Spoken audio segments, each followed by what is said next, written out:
Hey folks, welcome to Coffee with Joe for September 11th, 2009. This is our third installment of our weekly weblog here at economicstability.org. This week marks a bunch of anniversaries. Of course, it's the 9/11 anniversary. It's the anniversary of the financial crisis, or at least the big tremors in the financial crisis. There's a lot in the press about how the financial crisis happened a year ago, or certainly got kicked off a year ago.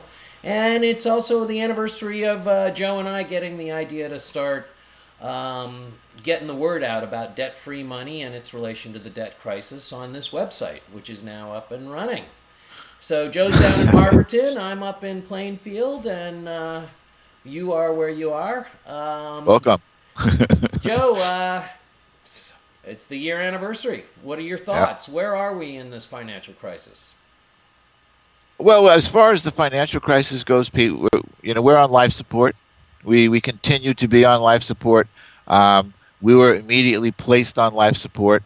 The Fed taking up the role of quote banker of last resort end quote in their mandate, which gives them incredible license to do just about anything they ever want to do about anything financial.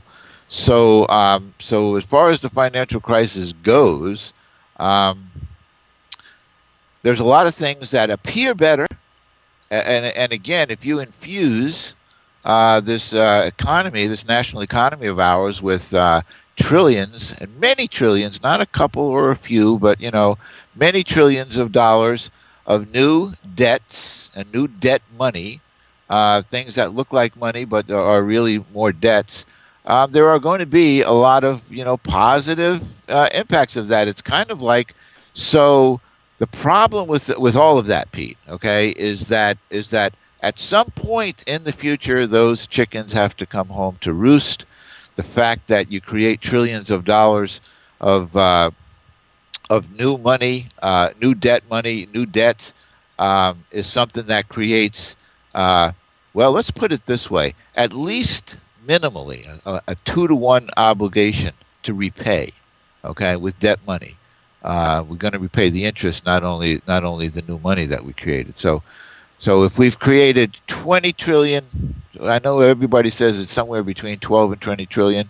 Hardly anybody has any idea really what it is because there are so many programs um, to add together.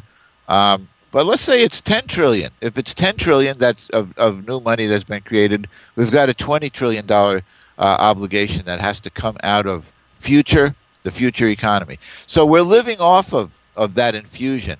And it's kind of, I don't know, I consider it ironic, and I also consider it false that, some people are saying that, well, look at the stock market. We're actually over the hump. We're coming back to 10,000. We're actually on the good road again, I believe it's And up today. exactly. So the problem is we have not yet dealt with the cause of the problem, the causes of the problem, which of course we think, we believe, and our position is that it's inherent in the debt, the debt nature, the debt money problem is related to the fact that we create all of our money as debt. Uh, it's kind of interesting because you got a couple of the big guns, kind of uh, the ones that are on the sidelines, like Roubini and Taleb, who are grasping that, wait a minute, there's so much debt, we cannot get out of we cannot get out of this crisis until we deal with the fact that we have so much debt. And yet the only solution, take the Krugmans and the Galbraiths and the progressive economists, is to create more money, to throw more money at it, to stimulate, to have more stimulus, which all that does is create more debt, which all that does is create more debt service obligations, which all that does is to dig the deeper hole. So we have a situation, Pete, where no, we are not out of the crisis. We have not yet begun to get out of the crisis because we have not yet begun to understand, well, to meet the enemy. That's how I look at it. We have not yet met the enemy. The enemy is the debt money system. The situation where the debt crisis is just as much of a crisis right now today. The financial crisis, the debt crisis, just as much of, in fact, more of a financial crisis. We've resolved that crisis nature of falling off the cliff, okay, by building the cliff out, further, by taking all these trillions of dollars, building the cliff out further, building the cliff out further. But it's there, and we're moving in that direction. So we keep kind of laying it down in front of ourselves, not solving anything at all, making the hole deeper that we're going to fall into unless we change the monetary system. Changing the monetary system is the only solution to the crisis that we're in today. Well, we'll refer our viewers to the monetary reform course for that piece, Joe. But I want to backtrack to this 10 to 20 trillion dollars in all this new money creation by a little bit by the U.S. Treasury in terms of the TARP program, but the majority of it has been created by the Fed without any government oversight. Is that right? Oh yeah, completely without any government oversight. There's they go to Congress every once in a while, and I think they're required to report quarterly or something like that, Pete. And they go up there and they tell them whatever they want. And the Congress say thanks for coming in, and that's about it. Well, what we need really is the governmental role presence in monetary policy, completely, 100%. Like most other countries actually have, they have a much greater governmental role. Okay, I don't say on average a much greater governmental role.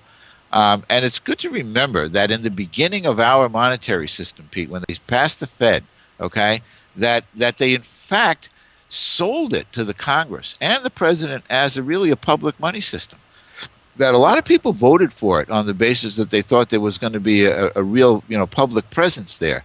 And when they passed the Fed Act, the had to have in it that the Secretary of the Treasury and the Comptroller of the Currency of the United States of America would be members of the Federal Reserve Board of Governors. And right there you have, executive, if you will, and congressional potential, because they could have whatever reporting requirements. So we would have a governmental presence. 2 years later, 3 years later, maybe when they had another go around at the Fed Act, they booted the government off the Fed Board of Governors, and then none ever been back. Joe, hold it a minute. Yeah, The yeah. president appoints the chairman of the Federal Reserve Board. What do you mean we don't have a public presence on the Fed? Well, whether the president appoints them or not, it's the bankers that put the people up that are going to be nominated. As far as I know, there's never been a banker, anybody but a banker. And when I say a banker, I mean somebody who goes in and out of banking and academia and corporate, and so it's completely private, Pete. Its operations are completely private. Once that person is appointed, there's no control. And contrast that again with the many other countries that have either a real monetary authority, a central monetary authority, or they have their government, presence on their private central bank boards. Okay, all of which creates a minimal amount of accountability. Somebody could say, "You, sir, had the responsibility. You, sir, need to step down."